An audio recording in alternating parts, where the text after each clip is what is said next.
and I'll answer you. Okay, Okay? that's amazing. So first of all, when I think about the boarding house, I think of an older lady, rooming, like being able to afford a house in Dallas, because I don't know where this is compared to anywhere. Right. So I'm just thinking some lady was, hey, like, got a nice house and was able to board a lot of people. Like when they say boarding house, you're thinking 10 people. Yeah. In a house, and then you're thinking usually like an older lady and maybe like a maid to help out. Right. Kind of more like like a smaller hotel, right? Or one of those things. What's that? The Newhart show in. Oh, okay. Remember that where they just had one. Yeah. So that's what I thought of when you said boarding house. I was thinking like 10 boys, and you're there to whip them in shape and make sure that they cause no trouble and they're not out drinking all night. And you're driving them home if they're stuck at a bar, and getting them out of trouble and stuff like that. Or sometimes you think of the old, because we are in Texas, like boarding, their old cattle rodders and their old cowboys, and you're just making sure they have good, they get 3 square meals, and kind of looking after them. That's the way boarding houses used to be. This house is a rooming house. Okay. The difference is a boarding house would offer meals and or allow kitchen privileges. A rooming house, they're just renting a room to sleep in. They take their meals away from the house. Okay.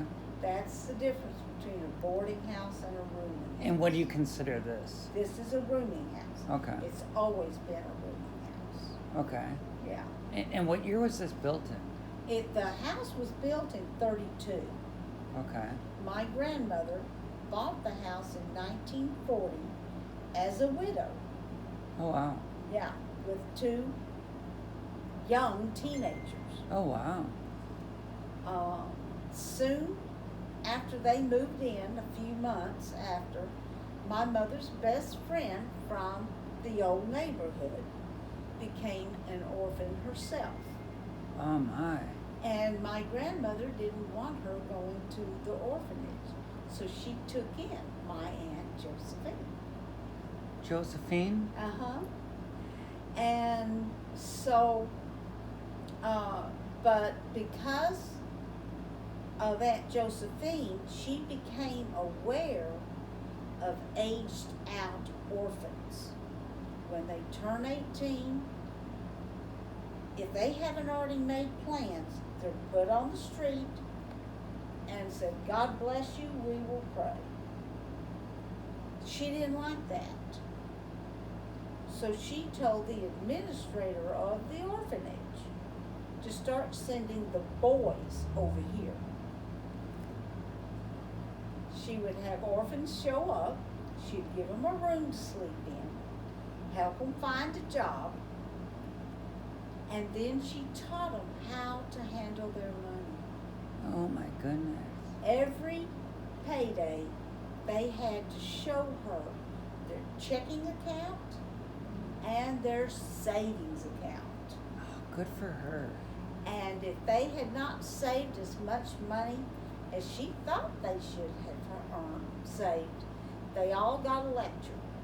And it didn't take long for those young boys to learn. You save, save, save. So when they were ready to take on the world on their own, they'd move out. But they had moved with a nice little nest egg to get them started in life. That's beautiful. That's a great little story. Yeah. So then what happened? Well, because of changes in administration, life gets busy, the orphans stopped coming. But everyone was so used to having a lot of people here, that's when she said, well, let's just rent them out. and she put a sign out on the front yard, room for rent. And that's how she took care of her young family.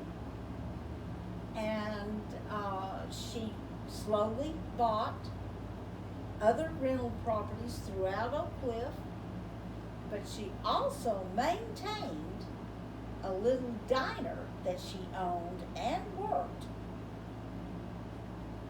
during the week. And what's the name of that diner? Well, the diner was called Johnson's Cafe. Okay. And that's her last name then? Johnson? That was her last name. And she, it was only open Monday through Friday for breakfast and lunch. That was it. Beautiful. And so in fact, that's where she was on the day that Kennedy was shot. She was still doing the breakfast and lunch. She was doing her breakfast and lunch run. And where's that located, Johnson's? Well, it was located on Young Street. Okay. Is it still there? Is the building still there? Oh, no. It's a parking lot now. Okay. And, but it was just a little hole in the wall. They had a counter for people to sit at that was a U-shaped. Okay. So one waitress Could get could deal everybody. with all of them. And then she had maybe 5 or 6 booths, and that was it. Okay. When I say it was a little hole in the wall, I mean it was a hole in the wall. And, but she was located on the truckers' route. Back in those days, truckers had to drive through downtown Dallas. And so there was a particular route they had to take because the freeways weren't finished. And so sometimes she would have 2 or more miles of truckers lined up waiting for their turn to get into her cafe. Oh my because God. she was a marvelous cook and she had a knack for hiring great cooks and bakers. Yeah. So and then how long did she do that? I mean, she must have got a reputation. So Oh yeah. she, to get the truckers come back. Oh yeah. They don't come back till like a month sometimes, right? Yeah. But she had truck, and the funny thing is, she would make bets with them on sports games. And they'd say, well, who do you want to pick, Gladys? And she'd say, oh, I don't care. You pick first and I'll take the other. And so they'd bet a few dollars, But she knew her sports too. Yeah. Oh, yeah. And so they would do a handshake agreement, and sooner or later, they would be back through, oh, I owe you for that game, and she'd turn over her money or they'd turn over hers. That is incredible. Yeah, people loved my grandmother. She was turn over hers. That is incredible. Yeah, people loved my grandmother. She was hard and would take no nonsense. If you shorted her, you were not going to be welcomed back. Right. And so she was a remarkable woman even without the Oswald incident. Right. So how many properties did she own then? Oh golly, she must have owned 10 other rental houses. By the or 60s? apartments. By the 60s she was at like 10? Yeah. Okay. Were they all like relatively around the same area here? Yeah, Here?